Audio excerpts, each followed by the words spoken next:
সবাইকে স্বাগত জানাচ্ছি আরআইএল অ্যাঙ্গেল চ্যানেল স্কয়ার বা নিবেদিত দেশ সম্প্রতিকে। আমি সোনিয়া হক আপনাদের সাথে আছি। দর্শক, আজকে আলোচনার বিষয় রেখেছি ফিরছে তত্ত্বাবধায়ক সরকার ব্যবস্থা ও গণভোট, এবং এ বিষয়টি নিয়ে কথা বলতে আজকে আমার সাথে স্টুডিওতে এই মুহূর্তে যুক্ত হয়েছেন advocate Zainul Abedin MP, panel speaker জাতীয় সংসদ, তিনি যুক্ত আছেন আমার সাথে, এবং অনলাইনে যুক্ত আছেন ডক্টর শাহদ্দিন মালিক, সুপ্রিম কোর্টের আইনজীবী ও সংবিধান বিশেষজ্ঞ।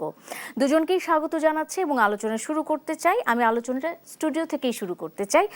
ডক্টর শাহদ্দিন মালিক আছেন আমাদের সাথে অনলাইনে যুক্ত। অ্যাডভোকেট জয়নুল আবেদিন এমপি, আমরা যতটুকু জানতে পেরেছি, যদি খবরটা দিয়ে শুরু করি, তত্ত্বাবধায়ক সরকার ব্যবস্থা বাতিল সহ সংবিধানের পঞ্চদশ সংশোধনীতে আনা কয়েকটি বিষয় অবৈধ ঘোষণা করে হাইকোর্টের দেয়া রায় বহাল রেখেছেন আপিল বিভাগ। এর ফলে সংবিধানে তত্ত্বাবধায়ক সরকার ব্যবস্থা ও গণভোট ফিরল বলে জানিয়েছেন আইনজীবীরা। আমি বিস্তারিত জানতে চাই, এটি সংবাদ আকারে এসেছে। এই তত্ত্বাবধায়ক সরকার ব্যবস্থা বিএনপির বহুদিনের একটা আন্দোলনের অংশ হিসেবে আমরা দেখেছি, এবং অবশেষে এই বিষয়টি নিয়ে এতদিনে একটা ইতিবাচক সমাধান হতে যাচ্ছে বলে আশা করা হচ্ছে। তত্ত্বাবধায়ক সরকার ব্যবস্থা ফিরছে এবং গণভোট নিয়ে আজকে আলোচনা। Advocate Zainul Abedin MP. ধন্যবাদ আপনাকে। দেখুন, এই তত্ত্বাবধায়ক ব্যবস্থা প্রবর্তনের একটা বিশেষ ইতিহাস আছে। সব তো বলা যাবে না, খুব সংক্ষেপ করে বলছি। 2091 সনে বাংলাদেশ জাতীয়তাবাদী দল ক্ষমতায় এসেছে, এবং সেই সময় ইনফ্যাক্ট শাহাবুদ্দিন সাহেবের আন্ডারে নির্বাচন হয়েছিল আর কি। তো এরপরে একটা 3 দলীয় একটা রূপরেখা ছিল যে পার্লামেন্টারি সিস্টেম ফিরে আসবে। বেগম খালেদা জিয়া প্রধানমন্ত্রী হয়েছেন এবং তার কথা তিনি রেখেছেন, এবং পার্লামেন্টারি সিস্টেম অফ গভর্নমেন্ট চালু হয়েছে।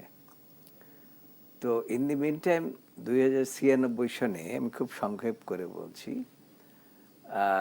নির্বাচনের প্রাককালে আওয়ামী লীগ এবং এই জামাত একত্রিত হয়ে একটা আন্দোলন করলেন, যে তারা বললেন যে নির্বাচন হতে হবে তত্ত্বাবধায়ক সরকারের অধীনে। কেন তত্ত্বাবধায়ক সরকারের অধীনে হতে হবে? তাদের যুক্তি ছিল যে দলীয় সরকারের অধীনে যথাযথ নির্বাচন সম্ভব নয়। তখন কিন্তু সংবিধান অ্যামেন্ডমেন্ট করা 2/3 মেজরিটি বিএনপি ছিল না। না থাকার ফলে বিএনপি একটা নির্বাচন করলেন অল্প সময়ের জন্য, এবং সেখানে 2/3 মেজরিটি পেলেন। পেয়ে এই এখানে বেগম খালেদা জিয়া সবসময় কিন্তু গণতন্ত্রে বিশ্বাস করতেন, এবং গণতন্ত্রে বিশ্বাস করতেন বলেই তিনি এই জনগণের দাবির কথা চিন্তা করে তিনি তত্ত্বাবধায়ক সরকার ব্যবস্থাটাকে ফিরিয়ে এনেছিলেন, এবং এই দাবিটা ছিল আওয়ামী লীগের। কিন্তু পরবর্তীতে 1/11 সরকারের পরে আপনার এই যে 2008 সালে তারা যেভাবেই হোক তারা একটা সেনাবাহিনীর সহায়তায় ক্ষমতা এসেছেন। ক্ষমতা এসেই তারা চিন্তা করলেন যে ক্ষমতাটাকে কিভাবে চিরস্থায়ী করা যায়, একটা চিরস্থায়ী বন্দোবস্ত আর কি, যে এই আমরা আর ক্ষমতার থেকে যাব না। কোনো সময় বলতেন যে আমরা 2021 সাল পর্যন্ত আমরা থাকবো, কখনো বলতেন যে 41 সাল পর্যন্ত থাকবো। এই অবস্থার মধ্যে বিচার বিভাগকে বেছে নিলেন। আমরা সবসময় বিচার বিভাগের প্রতি সকলেই শ্রদ্ধাশীল, দেশের জনগণ শ্রদ্ধাশীল, বেগম খালেদা জিয়াও শ্রদ্ধাশীল ছিলেন। তো এখন সেই বিচার বিভাগটাকেই তিনি বেছে নিলেন, এবং বেছে নিয়ে আপনার এই যে একটি মামলার মাধ্যমে, ডিটেলস বললে অনেক সময় লাগবে, কি মামলা কি ইত্যাদি ইত্যাদি, আমি সংক্ষেপে বলছি। একটার মামলার মাধ্যমে এই তত্ত্বাবধায়ক বাতিলের একটা বন্দোবস্ত তারা করলেন, এবং সেই বন্দোবস্তটাকে ব্যবহার করলেন সাবেক প্রধান বিচারপতি খায়রুল হককে। তো সেখানে খায়রুল হক জাজমেন্টটাকে হালাল করার জন্য 8 জন অ্যামিকাস কিউরি নিলেন। অ্যামিকাস কিউরির মধ্যে অধিকাংশই, অর্থাৎ 8 জনের মধ্যে 7 জনে একদিকে মত দিলেন আর অন্যরা আরেকদিকে মত দিলেন আর কি। তো কেউ বললেন যে এই যাদের যুক্তি যে তত্ত্বাবধায়ক সরকার থাকা উচিত না, তাদের কথাটা হলো যে তত্ত্বাবধায়ক সরকার ব্যবস্থা থাকলে দেশে সাংবিধানিক সরকার থাকে না, ইত্যাদি ইত্যাদি বিভিন্ন রকম আর্গুমেন্ট করলেন। কিন্তু অনেক যাদের লয়ের ডক্টর কামাল হোসেন, টি.এস. খান, খন্দকার মাহবুদ্দিন এবং আরো বড় বড় মালিক সাহেব সহ আরো যারা যে সমস্ত আইনজীবী ছিলেন তারা ডক্টর জহির অন্যান্যরা এটার উপরে মতামত দিলেন। মতামত দেওয়ার পরে সেই মতামত সব কিছুকে উপেক্ষা করে জনাব খায়রুল হক সাহেব একটা জাজমেন্ট দিলেন। তবে জাজমেন্টের ওপেনিং পার্টটা বললেন, সেখানে বললেন যে তত্ত্বাবধায়ক সরকার ব্যবস্থা অন্তত 2 বছরের জন্য থাকতে পারে, তবে সেটা পার্লামেন্টে ঠিক করবে। আমি অ্যাডভোকেট জয়নুল আবেদিন এমপি, আমি এই বিষয়টিতে আবারও চলে আসব আপনার কাছে। আমার সাথে অনলাইনে যুক্ত আছেন, দর্শক জানেন, আপনারা জানেন, ডক্টর শাহদ্দিন মালিক, সুপ্রিম কোর্টের আইনজীবী এবং সংবিধান বিশেষজ্ঞ, তিনি আমার সাথে যুক্ত আছেন। ডক্টর শাহদ্দিন মালিক, আলোচনা নিশ্চয়ই আপনি শুনতে পেয়েছেন। অ্যাডভোকেট জয়নুল আবেদিন এমপি তত্ত্বাবধায়ক সরকার ব্যবস্থা বাতিলের যে প্রেক্ষাপট, সেই জায়গাটাতে তিনি আলোচনাতে ছিলেন এবং আমি ওখান থেকেই আপনার কাছে আলোচনায় চলে যেতে চাই। সেটি হলো যে তত্ত্বাবধায়ক সরকার থাকলে দেশে সাংবিধানিক সরকার থাকে না, এমনটাই ছিল এক ধরনের যুক্তি। এবং সেই তত্ত্বাবধায়ক সরকার ব্যবস্থা আবারও ফিরছে আইনের মাধ্যমেই।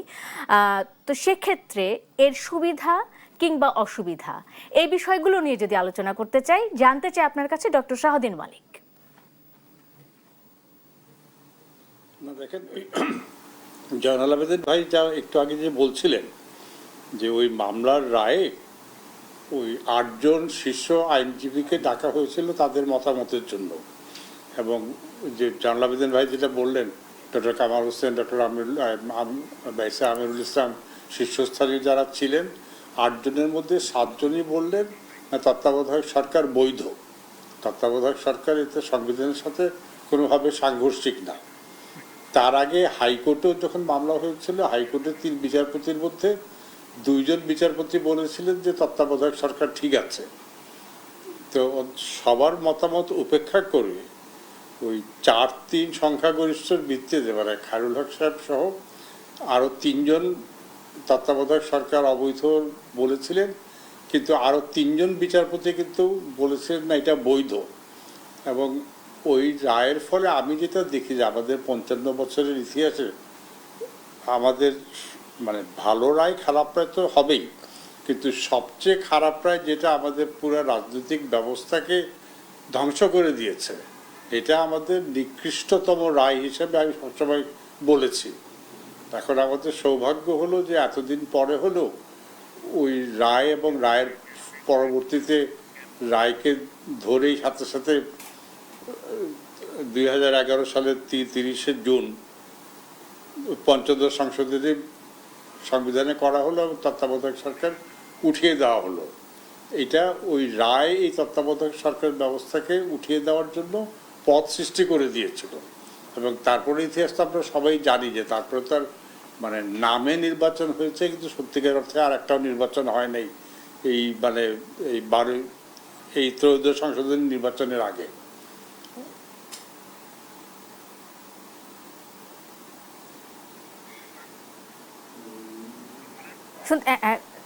ডক্টর শাহদ্দিন মালিক শুনতে পাচ্ছেন? আমার কথা শুনতে পাচ্ছেন আপনি? জি, শুনতে পাচ্ছি। হ্যাঁ, না আমি সেক্ষেত্রে এখন যে তত্ত্বাবধায়ক সরকার ব্যবস্থা পুনরায় ফিরছে, পরবর্তীতে অন্য কোনোভাবে আবারও তত্ত্বাবধায়ক সরকার ব্যবস্থার এই আইনটিকে কোনোভাবে ব্যত্যয় হবে না বা খর্ব করা হবে না, এমনটাকে এখন আমরা আশ্বাস পেতে পারি? বা আইনের কোনো ফাঁকফোকর আছে কি? মানে আইন বিশেষজ্ঞের সাথে কথা বলছি তো আমরা। না, আইনের ফাঁকফোকর বলে কিছু নাই। আইনের বিভিন্ন ব্যাখ্যা আছে। যে কোনো একটা মামলায় আমি এক পক্ষ, জয়নুল আবেদিন ভাই আরেক পক্ষ। আমার এক ধরনের যুক্তি হবে, জয়নুল আবেদিন ভাই আরেক ধরনের যুক্তি হবে। তো যারা আইনি যুক্তি ঠিকমতো অনুধাবন করতে পারে না, তারা বলে আইনে ফাঁকফোকরের ব্যবস্থা আছে। আর আরেকটা বুঝতে হবে যে আনলাইক ন্যাচারাল সায়েন্স, মানে ফিজিক্স, কেমিস্ট্রি, এই ম্যাথমেটিক্সে 2+2 সবসময় 4 হবে, কিন্তু ওই বিজ্ঞানের তুলনায় আইন কিন্তু বিজ্ঞান না, মেডিসিনের মতো আইন বিজ্ঞান না। অতএব এইখানে ভিন্ন ধরনের ব্যাখ্যার সুযোগ থাকে। তো এটা যে ভিন্ন ধরনের ব্যাখ্যা, এটা যে একটা সামাজিক শাস্ত্র, এটা ওই পদার্থবিদ্যা, কেমিস্ট্রি যেটা বলছিলাম ওই রকমের মতো বিজ্ঞান না। অতএব এখানে ভিন্ন ভিন্ন ব্যাখ্যার সবসময় সুযোগ থাকবে। আর আপনি যেটা বলছেন যে এটা, হ্যাঁ, এটা তো আর মানে সব কোনো আইনে কোনো কিছুই চিরস্থায়ী না। যদি দেশ, সমাজ, জাতি, এখন তত্ত্বাবধায়ক সরকার ফিরে আসবে, কিন্তু 20 বছর পরে, 40 বছর পরে যদি সঙ্গত কারণেই দেশ, জাতি, সমাজ সবাই, মানে সংসদ, বিচারালয় যদি মনে করে যেটা আমাদের বাদ দেওয়া উচিত, সেটা ভবিষ্যতে 20, 30, 40, 50 বছর পরে, 60 বছর পরে তো হতেও পারে। মানে এটা যে একেবারে চিরস্থায়ী বন্দোবস্ত, এই গ্যারান্টি তো আইনে দেওয়া যায় না। ফিরবো আমি আবারও। আমি স্টুডিওতে ফিরে আসি। অ্যাডভোকেট জয়নুল আবেদিন এমপি, আপনি নিশ্চয়ই ডক্টর শাহদ্দিন মালিকের যে বক্তব্যগুলোর ছিল সেগুলো শুনেছেন, এবং যেমনটা বলা হচ্ছে যে তিনি বলছেন যে এই আইনটির মাধ্যমে এবং একেবারে বিচার বিভাগের মানে যেটি তিনি বলেছেন যে একেবারে সবচাইতে নিকৃষ্টতম যদি কোনো রায় থাকে সেটি করা হয়েছিল এই আইনের মাধ্যমে। তো সেই বিষয়টি মানে পুরো বাংলাদেশের রাজনৈতিক ব্যবস্থাকে ক্ষতিগ্রস্ত করলো যে আইন বা যেই তত্ত্বাবধায়ক ব্যবস্থা কে বাতিল করার চেষ্টা করা হলো, এবং একটা রাজনৈতিক দল এটির বেনিফিশিয়ারি হলো এবং সকল রাজনৈতিক দলকে একেবারে কোণঠাসা করে দেয়া হলো। এমনও হলো যে অনেক রাজনৈতিক দল নির্বাচনেও অংশগ্রহণ করতে পারলো না। ভবিষ্যতে আমি যেটা বলছিলাম, আসলে ভবিষ্যতে আমরা একসময় দেখেছি বেগম খালেদা জিয়া এই তত্ত্বাবধায়ক সরকার ব্যবস্থার নিয়ে আসলেন, সেটিকে মানে বাতিল করে দেওয়ার চেষ্টা করা হলো। ভবিষ্যতে এরকম কোনো কিছু হবে না, এটা কি আমরা আশা করতে পারি? দেখুন, প্রেক্ষাপটটা কিন্তু আমি আগেই বলেছি। হ্যাঁ, দুর্ভাগ্যক্রমে বলেন বা সৌভাগ্যক্রমে বলেন, ওই সময় আমি দেশের সর্বোচ্চ আদালতের সভাপতি হিসেবে দায়িত্ব পালন করছিলাম। আমি আর সংবাদ সম্মেলনের মাধ্যমে যখন আমি বিদায় নিলাম, তখন আমি বলে গিয়েছিলাম যে এই রায়টি একটা সবচাইতে নিকৃষ্টতম রায়, এবং এই রায়টি কোনো না কোনো সময় এটা বাতিল হবে এবং এটা চ্যালেঞ্জ হবে, এবং এইটা চ্যালেঞ্জ হলে তখন এইটার ভবিষ্যৎ যে ফেইথ, এটা জনগণ তখন এটা দেখতে পাবে আর কি। আর বিশেষ করে এই যে জাজমেন্টটার মধ্যে আরও অনেকগুলো বিষয় আছে যেগুলো এখন আলোচনা করতে গেলে হয়তো অনেক সময় লাগবে। জাজমেন্টটা এমনভাবে করেছেন যে সরকারের ইচ্ছার প্রতিফলনের মাধ্যমে এই জাজমেন্টটাকে শেষ পর্যন্ত স্বাক্ষর করেছেন after 6 months of the first pronouncement. এইটার মধ্যে অনেকগুলো ব্যত্যয় ঘটেছে, আপনার সুপ্রিম কোর্ট রুলসের ব্যত্যয় ঘটেছে। স্বাধীন মালিক ভাই যথাযথভাবেই বলেছেন যে আইনের ফাঁকফোকর বলতে কিছু নাই, কিন্তু কথাটা হচ্ছে how you will place your case, that is the question.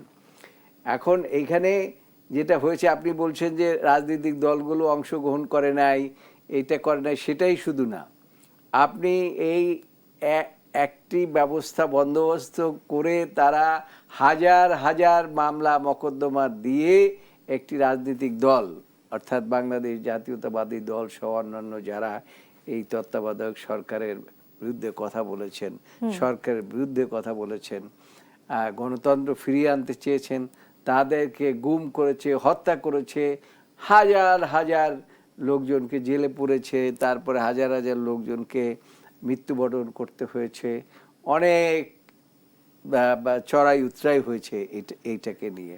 এবং সেইটা আলটিমেটলি এখন দেখা গেল যে সেই, এবং ওইটা তারা অ্যামেন্ডমেন্ট করে 15 অ্যামেন্ডমেন্টটা এনেছিলেন। সেটা এর আগে ফারা মাহবুব মহোদয়ের কোর্টে এই মামলাটা এসেছিলেন, এবং সেখানে বাংলাদেশ জাতীয়তাবাদী দলের পক্ষ থেকে ইন্টারভেনার হিসাবে আমি নিজেও ছিলাম, এবং সেখানে ইন্টারভেনার হিসাবে বাংলাদেশ জাতীয়তাবাদী দলের পক্ষে আর্গুমেন্ট করে ছিলাম, এবং ফারা মাহবুব এই জাজমেন্টটা দিয়েছিলেন যে পার্টি যে এইটা সংবিধান বহির্ভূত না তত্ত্বাবধায়ক ব্যবস্থাটা, আচ্ছা। সেইটা আবার বদিউল আলম সাহেব মজুমদার আবার এটার কিছু কিছু পার্ট উল্লেখ করে তিনি একটা অ্যাপিল করেছিলেন। কেন এই বিরোধিতা করেছিলেন বদিউল আলম মজুমদার? না, এবং সেটা আমি একটু বলে নিই, তারপর আচ্ছা। স্বাধীন মালিক ভাই না না, বলবেন। আমি একটা বিরতি নিব, একটা বিরতি নিয়ে এসে আপনাদের দুজনের কাছেই শুনবো যে কেন আসলে বিরোধিতা করা হলো, যেটি এতগুলি বছর ধরে দেখলাম আমরা যে ব্যবস্থাতে আসলে রাজনৈতিক দলগুলোর অধিকার হরণ করা হচ্ছে, সেটিকে কেন সমাজের খুব মানে জ্ঞানী স্তরের মানুষগুলো তারা কেন মনে করলেন যে না, এটিকে বাতিলই রাখতে হবে। আপনাদের কাছে ফেরত আসবো আলোচনা নিয়ে। দর্শক থাকুন আমাদের সাথে, ফিরছি দেশ সাম্প্রতিক নিয়ে। আমার একটু বলছি।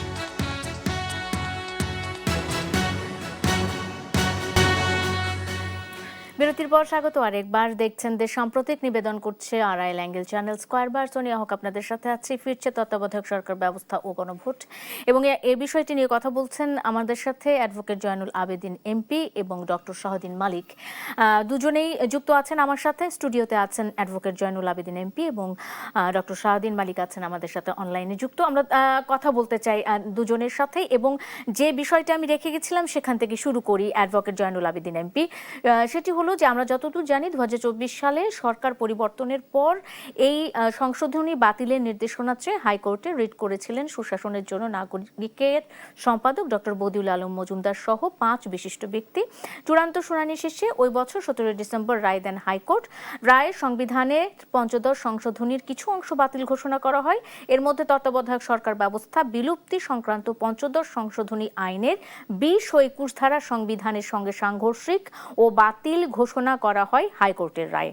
পরে 3 নভেম্বর ওই রায় পুনঃ বাতিল চেয়ে হাইকোর্টের রায়ের বিরুদ্ধে লিভ টু আপিল করেন রিট মামলার বাদীপক্ষ সুজন সম্পাদক সহ 4 বিশিষ্ট ব্যক্তি। টানা 3 দিন 3টি আপিলের ওপর যুক্তি উপস্থাপন শেষ হয় গতকাল বুধবার, এমনটাই লেখা হচ্ছে একটি খবরে আমরা দেখতে পাচ্ছি। আচ্ছা, আমার আসলে জানার বিষয় হচ্ছে এটি অনেক বড় আইনের বিষয়, এত বড় বিষয় হয়তো বা আমি বুঝবো না, কিন্তু এই যে তত্ত্বাবধায়ক সরকার ব্যবস্থা, যেটা ডক্টর শাহদ্বীন মালিক বলছেন তার বক্তব্যে যে একটা মানে দেশের রাজনীতিকে পুরোপুরি ক্ষতিগ্রস্ত করা, আপনি নিজেও বলেছেন রাজনীতিকে ক্ষতিগ্রস্ত করার যে বিষয়টি রয়েছে এবং সরকার ব্যবস্থাকে পুরোপুরি একেবারে কুক্ষিগত করার একটা ব্যবস্থা রয়েছে, সেই ব্যবস্থাটি আমরা জেনে শুনে কেন সেই জায়গাতে বহাল রাখার দাবি জানাচ্ছি? এই বিষয়টি নিয়ে আমি একটু আপনার কাছে জানতে চাই। এখানে তো আসলে বিষয়টি ঠিক ওইরকম নয়। এবং স্বাধীন মালিক ভাই কিন্তু একটা কথা বলেছে যে আইনের ব্যাখ্যা আপনি একরকম করতে পারেন, আমি একরকম করতে পারি, আর যারা আছেন তারা কিন্তু এই উভয় পক্ষের আর্গুমেন্ট শুনে একটা জাজমেন্ট দিয়ে থাকেন আর কি। এখানে কিন্তু যে আপিলটি করা হয়েছে সেখানে ওনাদের যে প্রেয়ার ছিল বদিউল আলম মজুমদারের পক্ষ থেকে, তারা কিন্তু সমস্ত 15th অ্যামেন্ডমেন্টের যে জাজমেন্ট হয়েছে সেটা পুরোপুরি বাতিল চান নাই, তারা পার্টলি চেয়েছেন কিছু কিছু অংশ। তো সেইটা আলটিমেটলি জাজমেন্ট, তো পুরো জাজমেন্টটা আমরা এখনো আপিল বিভাগ থেকে পাইনি। পুরো জাজমেন্টটা পেলে তাই তখন হয়তো বোঝা যাবে কোন কোন ক্ষেত্রে তারা করেছে। তবে একটা জিনিস হচ্ছে যে এই 15 অ্যামেন্ডমেন্টের যে অ্যাপিলটাকে ডিসমিস করেছে আর কি। তো কারণ অ্যাপিলের এইটাই ছিল প্রতিবদ্ধ বিষয়, মানে মামলা একেবারে নিষ্পত্তি, পুরো বা তত্ত্বাবধায়ক ব্যবস্থাটা কিন্তু বাতিল চেয়ে তার আর কি বলে ওই যে ব্যবস্থা ফিরে আনার পুরোটা বাতিল চেয়ে তারা কিন্তু অ্যাপিল করে নাই, তারা পার্টলি তারা একটা মানে কিছু চ্যালেঞ্জ করেছে, কিছু সেকশন আর কি আছে যেগুলো তারা চ্যালেঞ্জ করেছে। করতেই পারে, এটা যে কোনো নাগরিক has right two file appeal and challenge the order of the court, কারণ কোর্ট ইজ দি কোর্ট। কোর্টের তো বিশেষ করে highest court of the country, আমরা বলি যে গার্ডিয়ান অফ দি কনস্টিটিউশন, এবং এই কনস্টিটিউশনের ব্যাখ্যা বিভিন্নভাবে হতে পারে। যেমন একসময় ডক্টর কামাল হোসেন বলেছিলেন ওই যেহেতু ওই জাজমেন্টটা এমনভাবে হয়েছিল যে জাজমেন্টটাকে বলেছিল দিস ইজ দি কি বলে ফ্রড প্র্যাকটিস আপন দি জুডিশিয়ারি। তো যাই হোক, এখন এক একজনে এক এক দৃষ্টিকোণ থেকে দেখেন এই তত্ত্বাবধায়ক সরকারের বাতিলের রায়টাকে। তো সেই জন্য আদালত সবাইকে 3 দিন পর্যন্ত শুনেছেন, শুনে কিন্তু যে রায়টি ফারা মাহবুব দিয়েছিলেন ইতিমধ্যে 15 অ্যামেন্ডমেন্টটাকে বাতিল করে সেটাকে কিন্তু বহাল রেখেছে। তো সেই জন্য আমি বলছি যে এই রায়ের মাধ্যমে, ইনফ্যাক্ট এর আগে যে 13 অ্যামেন্ডমেন্টের মামলার যখন আমরা করলাম, যে যেটা খায়রুল হক সাহেব তত্ত্বাবধায়ক বাতিল করেছিলেন, সেখানেই কিন্তু সবকিছু আর্গুমেন্ট সেখানে ছিল যে এবং যে তত্ত্বাবধায়ক সরকার ব্যবস্থা উনি কিভাবে বাতিল করলেন, কেন বাতিল করলেন, এটা প্রপার হয় না, সেটা কিন্তু সেখানে ছিল। তবে এই ফেসিস্ট আমলে আমরা কিন্তু এই ব্যাপারে কোনো অ্যাপিলও করতে পারি নাই, কোনো রিভিউ করতে পারি নাই। আমরা একটা জগদ্দল পাথরের মধ্যে ছিলাম, অর্থাৎ সমস্ত জিনিসটাকে কন্ট্রোল করার জন্য, ইভেন বিচার বিভাগকেও তাদের কন্ট্রোলে নেওয়ার জন্য যা যা করার দরকার তারা সেটা করেছিলেন। তো সেই জন্য সেই সময় কিছু করা যায় নাই। কিন্তু পরবর্তীতে যখন ফ্যাসিস্ট সরকার পালিয়ে গেলেন আন্দোলনের ফলে, তারপরে এই 13 অ্যামেন্ডমেন্টটাকে চ্যালেঞ্জ করা হলো, তারপর 15 অ্যামেন্ডমেন্ট চ্যালেঞ্জ করে আসা হলো এবং 15 অ্যামেন্ডমেন্টের জাজমেন্টটা হলো। তো এখন বিতর্ক কিছু কিছু থাকতেই পারে, বিতর্ক এটাই থাকবে। কি স্বাভাবিক। নিয়ে কোন জায়গায় বিতর্ক থাকবে অ্যাডভোকেট জয়নুল আবেদিন এমপি আমি আপনার কাছে শুনবো। আমি একটু ডক্টর শাহদিন মালিককেও যুক্ত করে নিয়ে আলোচনার সাথে। ডক্টর শাহদিন মালিক, আপনি নিশ্চয়ই আলোচনা শুনছেন এবং এই যে তত্ত্বাবধায়ক সরকার ব্যবস্থা না থাকার কারণে আমরা কিন্তু অনেক সাধারণ মানুষের মুখেও শুনেছি তত্ত্বাবধায়ক সরকার ব্যবস্থা ফিরিয়ে আনা কিংবা একটা নিরপেক্ষ নির্বাচনের দাবি আমরা সাধারণ মানুষের জায়গা থেকে যদি বলতে চাই, তো সেক্ষেত্রে আইনের জায়গা থেকে যদি নাও বলি, আমরা খুব সাধারণ ভোটারদের জায়গা থেকে আমরা বারবার দাবি তুলেছি, বারবার দাবি তুলতে দেখেছি আমরা যে একটা নিরপেক্ষ নির্বাচন কিংবা একটা ভোটাধিকারের যে আকাঙ্ক্ষা, সেটি আসলে এই যে তত্ত্বাবধায়ক সরকার ব্যবস্থা না থাকার কারণে কি বারবার ব্যাহত হয় নাই? আপনার কি মনে হয় ডক্টর শাহদিন মালিক? না, এটা তো এখন স্বতঃসিদ্ধ মানে তত্ত্বাবধায়ক সরকার না থেকে যদি দলীয় সরকারের অধীনে নির্বাচন হয়, বাংলাদেশে যতগুলি হয়েছে হয়তো একটা দুইটা ব্যতিক্রম পাওয়া যেতে পারে, কিন্তু আমাদের সুষ্ঠু নির্বাচন হয়েছে তত্ত্বাবধায়ক সরকারের আমলে, এক কথায় যদি বলি। আর তত্ত্বাবধায়ক সরকার ছাড়া দলীয় সরকারের আমলে নির্বাচনগুলি সুষ্ঠু হয় নাই। তো এখন আমরা তো সবাই সুষ্ঠু নির্বাচন চাই, মানে ভালো নির্বাচন চাই। এখন আমাদের এই অর্ধ শতাব্দীর বেশি দেশের আমাদের অভিজ্ঞতা হলো যে দলীয় সরকারের অধীনে সুষ্ঠু নির্বাচনও হতে পারে না, হয় নাই, হতে পারে না। অতএব এখন পরবর্তী নির্বাচন তত্ত্বাবধায়ক সরকারের অধীনেই হতে হবে, কারণ আমরা তো সবাই সুষ্ঠু নির্বাচন চায় না এরকম লোক তো দেশে একটাও নাই। এবং এতদিনে সবাই বুঝে ফেলেছে যে তত্ত্বাবধায়ক সরকার ছাড়া সুষ্ঠু নির্বাচন হবে না। অতএব আগামী নির্বাচন নিঃসন্দেহে তত্ত্বাবধায়ক সরকারের অধীনেই হবে। অবশ্যই আমরা সেটাই মানে প্রত্যাশা আমাদেরও। বিতর্কের কথা বলছিলেন অ্যাডভোকেট জয়নুল আবেদিন এমপি, বিতর্কের কথা বলছিলেন ডক্টর শাহদিন মালিক, আপনি শুনেছেন নিশ্চয়ই। আমার কি বিরতির সময় হয়ে গেছে? আমি কি বিরতির আগে শুনতে, আমি বিরতির পরে এসে বিতর্কের যে জায়গাগুলো রয়েছে আপনাদের দুজনের কাছে, সেই জায়গাগুলো কি হতে পারে সেই বিষয়গুলো নিয়ে জানবো। দর্শক, একটা বিরতি নেই, দেশ সাম্প্রতিকের সঙ্গে থাকুন।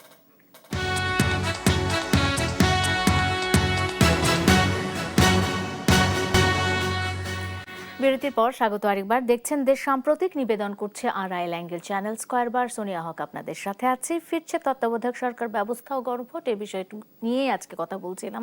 দুইজন আইন বিশেষজ্ঞ আমার সঙ্গে আছেন, অ্যাডভোকেট জয়নুল আবেদিন এমপি আছেন, ডক্টর শাহদিন মালিক আছেন। আমি শুরুতেই এবার ডক্টর শাহদিন মালিকের কাছে চলে যেতে চাই।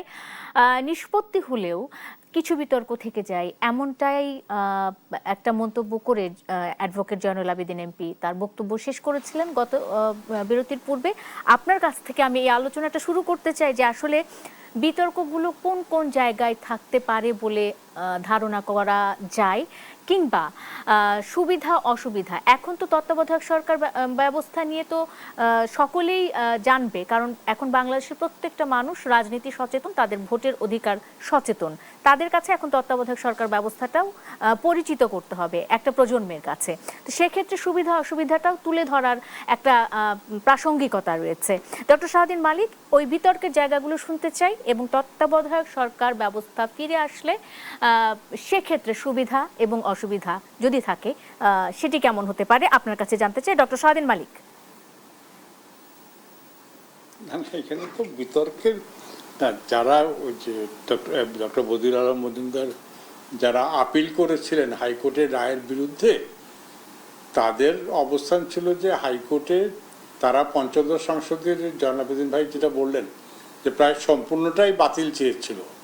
পঞ্চদশ সংশোধনীতে সব মিলে 55টা ধারা ছিল। তো হাইকোর্ট কয়েকটা, বিশেষত 20, 21 সহ কয়েকটা ধারা বাতিল করেছে, আর বাকি ধারাগুলির ব্যাপারে কিছু বলে নাই। তো আপিল বিভাগও ওই বাকি ধারাগুলির ব্যাপারে কিছু বলে নাই। যেমন ওখানে আছে ধরেন ওই শেখ মুজিবুর রহমানকে জাতির জনক বলা, এখন ভুলে গেছে, অনেকগুলি ধারা আছে, এইগুলি ওনারা বাতিল চেয়েছেন। ওর যে নারী সংরক্ষিত আসন পঞ্চদশ সংশোধনীতে 45 থেকে 50 করা হয়েছিল, এই সবগুলি বাতিল চেয়েছিলেন, কিন্তু আপিল বিভাগ ওইটার সাথে দ্বিমত পোষণ করেছে। তো এখন ধরেন 50 থেকে বাড়িয়ে যদি 60 করা হয়, মানে কথা নারী সংরক্ষিত আসন, এইগুলি যদি পরিবর্তন করতে হয়, এটা সংসদের বিবেচ্য। সংসদ এবং সংসদ যেহেতু এখন একটা জনপ্রতিনিধিত্বমূলক গণতান্ত্রিকভাবে নির্বাচিত সংসদ, ওনারা তো সংবিধান সংশোধনী আইন করে এগুলি বাতিল করতে পারেন, নাও বাতিল করতে পারেন। কিন্তু এতে মানে মূল জায়গাটা কিন্তু আমরা মানে পেয়ে গেছি। মানে মূল জায়গাটা হলো তত্ত্বাবধায়ক সরকারের নিরপেক্ষ নির্দলীয় তত্ত্বাবধায়ক সরকারের অধীনে আগামী নির্বাচন হবে, এটা হলো মূল জায়গা। আর অন্যগুলি যে আমি মানে উপেক্ষা করছি না, কিন্তু এটা ধরেন আমাদের সবারই রাজনৈতিকভাবেও জনাবুদ্দিন ভাই যেটা বললেন যে একদলীয় সরকার প্র্যাকটিক্যালি হয়ে গেছিল, আর তত্ত্বাবধায়ক দলীয় সরকারেও দৃঢ় হলে নির্বাচন, যে সরকার ক্ষমতাসীন তাকে কখনো নির্বাচনের মাধ্যমে সরানো যাবে না। তো এটা হলো মূল জায়গা। এই মূল জায়গাটা তো আমরা পেয়ে গেছি। আর এছাড়া যদি সংবিধানের অন্য কোনো জায়গায় সংশোধন করতে হয়, এটা তো সবসময় সংসদেরই ক্ষমতা আছে। সংসদেরই ক্ষমতা আছে। আমি আবারও ফিরবো, ডক্টর শাহদ্বীন মালিক যুক্ত থাকবেন নিশ্চয়ই শেষ পর্যন্ত আমাদের সাথে। আমি অ্যাডভোকেট জয়নুল আবেদিন এমপি আপনার কাছে আসি, বিতর্কের জায়গাটা কি ছিল একটু যদি জানতে শাহদ্বীন পারতাম। মালিক ভাই যে বিতর্কের জায়গাটা কি সেটা তো বলেছেন। আমি তো আগেই বলেছি আপনার এক একজনের মাইন্ডসেট এক এক রকম হতেই পারে, কিন্তু আজকে যে তত্ত্বাবধায়ক সরকার ফিরে আসার পরে যে নির্বাচন হয়েছে, যে নির্বাচনে আজকে ধরেন আমাদের নেতা জনাব তারেক রহমান সাহেব প্রধানমন্ত্রী হয়েছেন, তারপর বিরোধী দলীয় নেতা আছেন, বিরোধী দলীয় চিফ হুইপ আছেন, সরকারি দলের চিফ হুইপ আছেন। আপনি যদি বাজেট বক্তৃতা, শেষ বক্তৃতাটা আপনি যদি আমাদের প্রধানমন্ত্রী শুনে থাকেন জনাব তারেক রহমান সাহেবের, তিনি কিন্তু বিরোধী দলের নেতার প্রশংসা করেছেন, আবার বিরোধী দলের যে নেতা তিনিও কিন্তু আমাদের নেতা বাংলাদেশের প্রধানমন্ত্রীকে প্রশংসা করেছেন। এটা হচ্ছে ডেমোক্রেসি, গণতন্ত্র, গণতান্ত্রিক আচরণ। এই সমস্ত আচরণটাকেই ধ্বংস করে ফেলেছিল তত্ত্বাবধায়ক সরকার ব্যবস্থা বাতিল করে। অর্থাৎ আমিই থাকবো, আমি আর কাউকে কোনো কথা বলতে দেব না, কেউ আর ক্ষমতায় আসুক কোনোদিন, এটা আমি চাই না। আমার একটা চিরস্থায়ী, অর্থাৎ এইটা চিরস্থায়ী একটা বন্দোবস্ত, যেমন সরকারি খাস জমির মতো অবস্থা, যে একবার উনি আর একবার ক্ষমতায় এসে উনি কিন্তু ওই 1 টাকা দিয়ে রেজিস্ট্রেশন করিয়ে ওই বঙ্গভবনে নিয়ে গিয়েছিল। তো এইটা হচ্ছে পরিবর্তন হতে পারে, এইটা কিন্তু বুঝেন না। তো এইবারে যে এই নির্বাচন সম্পর্কে যেমন অনেক সময় অনেকে বলেন যে সূক্ষ্ম কারচুপি পৃথিবীর অনেক দেশে অনেক পর্যবেক্ষণরা, কিন্তু এইভাবে নির্বাচন যেটা হয়েছে এবং নির্বাচনে যেভাবে আপনার বাংলাদেশ জাতীয়তাবাদী দল ক্ষমতা এসেছে এবং আরেকটি দল বা আরো কিছু ইন্ডিপেন্ডেন্ট আছে এবং আরো 2টি দল নতুন দল বলেন, তারা যে নির্বাচিত হয়ে এসেছে, সেখানে যে পার্লামেন্টে যে আলাপ আলোচনাগুলো হচ্ছে এগুলো কিন্তু সবই খুব সৌহার্দ্যপূর্ণ আলোচনা হচ্ছে। এমনকি একটা আইন পরিবর্তন করতে হলেও পরে যে সেখানে একটা কমিটির মাধ্যমে কমিটিতে পাঠানো হয়, এবং সেই কমিটির মধ্যে বিরোধী দলও থাকে, সরকারি দলও থাকে। তাহলে আমি এটার কুফল তো এখন পর্যন্ত বা মানুষের মধ্যে আসে নাই। সুতরাং যতদিন পর্যন্ত এটার সুফল মানুষ ভোগ করবে ততদিন পর্যন্ত মানুষ মনে করবে যে this system is the good system for this country. এই সিস্টেমটাকে এখন তো বিলুপ্ত করার মতো অবস্থা ফিরে আসে নাই। আর যে জিনিসগুলো জনাব বদিউল আলম মজুমদার সাহেব চ্যালেঞ্জ করেছেন, সেই জিনিসগুলো তো যদি সরকার মনে করে, পার্লামেন্ট যদি মনে করে, সরকার তো না, পার্লামেন্ট যদি মনে করে, সংসদ যদি মনে করে, সংসদে তো সংবিধানের প্রতিটি ধারা নিয়ে আলাপ আলোচনা করার স্কোপ আছে। প্রতিটি আমাদের দেশে যতগুলো আইন আছে সেটা নিয়ে আলোচনা করার বিষয় আছে, সেটা অ্যামেন্ডমেন্ট করা যেতে পারে। তো সেটা তো পার্লামেন্ট করবে। পার্লামেন্ট হচ্ছে সভরেন এবং জনগণের প্রতিনিধি, জনগণ দ্বারা নির্বাচিত জনপ্রতিনিধি, এবং তারা জনপ্রতিনিধি। সুতরাং জনপ্রতিনিধিত্ব সেই স্কোপ তো তাদের রয়েছেই। সেইটাই অ্যাপিল বিভাগ এই সমস্ত দিক বিচার বিশ্লেষণ করে তারা 15 অ্যামেন্ডমেন্টটাকে বহাল রেখেছে এবং অ্যামেন্ডমেন্টের জাজমেন্টটাকে বহাল রেখেছে। তো অ্যাপিলটাকে ডিসমিস করেছে। তো এটা করতেই পারে, এবং সেটা this is the highest court of the country. সেখানে ওনাদের যে বক্তব্য ছিল, তারা বলছিল যে পার্টলি তারা কিন্তু সমস্ত তত্ত্বাবধায়ক সরকারটাকে বাতিল চায় নাই, কিছু কিছু ধারা তারা বাতিল চেয়েছিলেন। তো সেখানে আদালত দেখেছে যে না, এইগুলো পার্লামেন্টের কাছে ছেড়ে দেওয়াই ভালো, এগুলো পার্লামেন্ট করবেন। এবং সেই চিন্তা করে, সেই দৃষ্টিকোণ থেকেই আইনগতভাবেই আমি মনে করি জাজমেন্টটা হয়েছে। এখানে তো কোনো ব্যত্যয় ঘটেছে, কিছু হয় নাই, মারপ্যাচের কোনো বিষয় না। বিষয়টা হচ্ছে যে আইনগতভাবে আইনটাকে প্লেস করাটা এবং আইনটাকে জাজমেন্টের মধ্যে কিভাবে আসে, এবং আমাদের বিচারপতিরা কিভাবে, এখন যেমন আগে বিচারপতিরা যেমন কন্ট্রোলে ছিল, এখন কিন্তু সেই কন্ট্রোলটা আর বিচারপতিদের উপরে নাই। এখন তারা স্বাধীনভাবে তারা জাজমেন্ট দিতে পারতেছে। আমাদের যেমন আগে বিভিন্ন বিষয় নিয়ে সরকার প্রধান বিভিন্ন কথা বলতেন, কিন্তু আমাদের বর্তমান প্রধানমন্ত্রী জনাব তারেক রহমান কিন্তু এই সমস্ত ব্যাপারে, যেমন একটা আইন প্রণয়ন করতে হলেও তিনি কমিটির কাছে ছেড়ে দেন, পার্লামেন্টের সকলকে বিতর্কের করার সুযোগ দেন। বিতর্ক করার সুযোগ দেন না, এরকম অবস্থা তো সৃষ্টি হয় না এখন। আমি একটু ছোট্ট করে জানতে চাই এই বিষয়টি, যেহেতু প্রধানমন্ত্রীর প্রসঙ্গ চলে এসেছে এবং সেই সাথে দলেরও একটা বিষয় রয়েছে, আপনার কি মনে হয় অ্যাডভোকেট জয়নুল আবেদিন এমপি, সরকারের বয়স তো খুব বেশি নয়, 5 মাসের কম, সেক্ষেত্রে এই যে তত্ত্বাবধায়ক সরকার ব্যবস্থা ফিরিয়ে আনার দাবি, বহু বছরের দাবি, সেটি যখন ফিরে আসছে, সেটি কি বিএনপির রাজনীতিতে কোনো মানে কেমন প্রভাব ফেলবে? এবার না, এটা শুধু এটা আপনি বিএনপির রাজনীতিতে না, এটা জনগণের মধ্যে কি প্রভাব ফেলবে সেটা বলতে পারেন। তার কারণ হচ্ছে জনগণ এখন স্বাধীনভাবে তাদের ভোট দিতে পারতেছে। স্বাধীন মালিক ভাই বলুক যে ওই 17 বছরে যে নির্বাচনগুলো হয়েছে সেখানে তিনি ভোট দিতে গেছেন কিনা বা ভোট দিতে পারছেন কিনা, এখন তো একটা স্বাধীনভাবে অন্তত ভোট দিতে পারতেছে। ওই যে বলে না যে আমার ভোট আমি দেবো, যাকে খুশি তাকে দেবো, সেটা তো তারা পারতেছে জনগণ। সেই জন্য বিএনপির বিষয় না, বিষয়টা হচ্ছে সারা দেশের দেশ নিয়ে চিন্তা করতে হবে, জাতি নিয়ে চিন্তা করতে হবে, সমগ্র বাংলাদেশের মানুষ নিয়ে চিন্তা করতে হবে, বাংলাদেশটাকে নিয়ে চিন্তা। অবশ্যই আমি বোধ করি যে আমি যে প্রশ্নটা করতে চেয়েছিলাম যে এটি সুফল কি, মানুষ তার ভোটাধিকার ফিরে পাবে, মানুষ 5 বছর অন্তর অন্তর ভোট দিতে পারবে তত্ত্বাবধায়ক সরকার ব্যবস্থা ফিরে আসলে। আমাদের এই সুফলটাই হচ্ছে সবচাইতে বড় প্রাপ্তি। এটি এখনকার যে প্রজন্ম রয়েছে, যারা নতুন ভোটার, তাদেরকে জানানো দরকার ছিল। আমি চলে যেতে চাই ডক্টর শাহাদিন মালিকের কাছে। ডক্টর শাহাদিন মালিক, অ্যাডভোকেট জয়নুল আবেদিন এমপি একটি প্রশ্ন কিন্তু রেখেছেন যে ভোট আপনি ভোট দিতে পেরেছিলেন কিনা বিগত সময়গুলোতে, এবার ভোট দিয়েছেন কিনা, এটাও একটা প্রশ্ন নিশ্চয় তার সাথে যুক্ত করা যায়। এবং সেই সাথে এই যে তত্ত্বাবধায়ক সরকার ফিরে আসছে, এই ব্যবস্থাটি এখনকার প্রজন্মকে জানাতে হবে। সুফলটা একটু যদি আপনার মতামত দিয়ে শেষ করতে চাই আজকের আলোচনা, ডক্টর শাহাদিন মালিক। স্বাধীন মালিক বলার আগে আমি একটা কথা বলি। দেখেন স্কুলের ছেলেপেলেরাও কিন্তু এখন এই পার্লামেন্ট দেখতে যায়। এক্স্যাক্টলি এ কারণে বলছি। ডক্টর শাহদিন মালিক। হ্যাঁ, না যেটা বললেন যে হ্যাঁ, যেহেতু তত্ত্বাবধায়ক সরকার, এই নতুন প্রজন্ম যারা তুলনামূলকভাবে তরুণ তরুণী, তারা তো তত্ত্বাবধায়ক সরকারও দেখে নাই, তত্ত্বাবধায়ক সরকারের অধীনে যে সুষ্ঠু ভোট হয় না সেটাও দেখে নাই।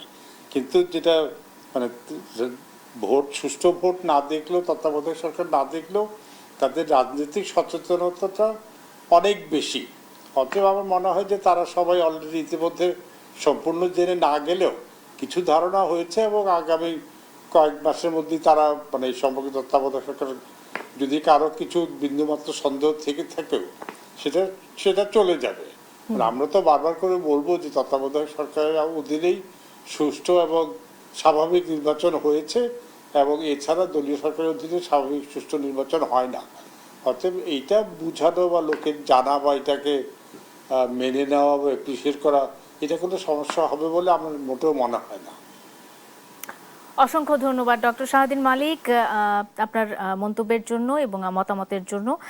অ্যাডভোকেট জয়নুল আবেদিন এমপি, আপনি কি আর কিছু যুক্ত করতে চান? আর আমার বক্তব্য হচ্ছে যে এই গণতান্ত্রিক প্রক্রিয়াটা ফিরে আনার জন্য কিন্তু অনেক রক্ত ঝরাতে হয়েছে, অনেক মায়ের কোল খালি হয়েছে, অনেক কিছু। যেমন আমাদের নেতা জনাব তারেক রহমান সাহেব, আজকে যিনি প্রধানমন্ত্রী, বাংলাদেশের প্রধানমন্ত্রী, তাকে এমনভাবে টর্চার করেছে, এইটা একটা অমানবিক বিষয়। আর মানুষকে যেভাবে গুম করা হয়েছে, এইটা কেউ চিন্তাও করে নাই। এবং আজকে দীর্ঘ 17 বছর পরে তিনি যে দেশে ফিরে আসলেন, এসে যে নির্বাচন করলেন এবং নির্বাচনের মানুষ যেভাবে তাকে অ্যাকসেপ্ট করলেন, এইটাই হচ্ছে আমাদের কাছে বড় বিষয়। যে মানুষ এই তত্ত্বাবধায়ক সরকার ব্যবস্থা যে বাতিল করা হয়েছিল, এইটা তারা না দেখলেও এখন এই প্রজন্ম বুঝতে পারতেছে যে ওই ব্যবস্থাটা, ওই বন্দোবস্তটা একটা খারাপ বন্দোবস্ত ছিল, এখন একটা ভালো বন্দোবস্তের মধ্যে আসছে। সেই জন্য আপনি দেখবেন যে ইতিমধ্যে বিভিন্ন স্কুলের, আজকেও ছিল, বিভিন্ন স্কুলের ছেলে মেয়েদেরা যাচ্ছে এবং তাদের সাথে প্রধানমন্ত্রী কথা বলছে এবং তাদেরকে বলছে যে তোমরা সবাই বাংলাদেশ নিয়ে চিন্তা করবেন। এবং সেদিন একটা কথা বলেছে, আপনারা শুনেছেন কিনা আমি জানি না, বলছে যে তোমরা ওই চেয়ারে, এই যে সবুজ চেয়ারটা কি বসতে চাও, এই চেয়ারটা কিন্তু অনেক দায়িত্বের চেয়ার, এখানে বসলেই অনেক দায়িত্ব নিতে হয়। আমি কিন্তু এটাকে মনে করি যে এটা অনেক গরম জায়গা। তো কাজে এই জিনিসগুলো তো এই সমস্ত ছেলেপেলেরা এরকম পার্লামেন্ট দেখেও নাই, পার্লামেন্টের বিতর্কও দেখে নাই, তারা ঢুকতেও পারে নাই। অর্থাৎ সাধারণ মানুষকে একটা ডার্কের মধ্যে রেখেছিলেন আর কি, বা ফ্যাসিস্ট সরকার। মানে প্রতিবারই আসলে কোনোভাবে সরকার একটা গঠন করে জনগণকে জনবিচ্ছিন্ন হয়ে গিয়ে নিজের মতো করে সরকার চালানোর একটা অভিপ্রায় ছিল, যেটি এই তত্ত্বাবধায়ক সরকার ব্যবস্থা পুনরায় ফিরে আসার ফলে যে জায়গাটিতে আমাদের অনেক রকমের বিতর্ক ছিল সেটি কমে আসবে আশা করি। Advocate Zainul Abedin MP, panel speaker জাতীয় সংসদ, এবং ডক্টর শাহদিন মালিক, সুপ্রিম কোর্টের আইনজীবী ও সংবিধান বিশেষজ্ঞ, দুজন আমার সঙ্গে ছিলেন। অভিজ্ঞ দুজন আইন বিশেষজ্ঞ আমার সঙ্গে ছিলেন আজকে। আপনাদের দুজনকেই অসংখ্য ধন্যবাদ জানিয়ে শেষ করছি আজকের দেশ সাম্প্রতিক। ধন্যবাদ সবাইকে।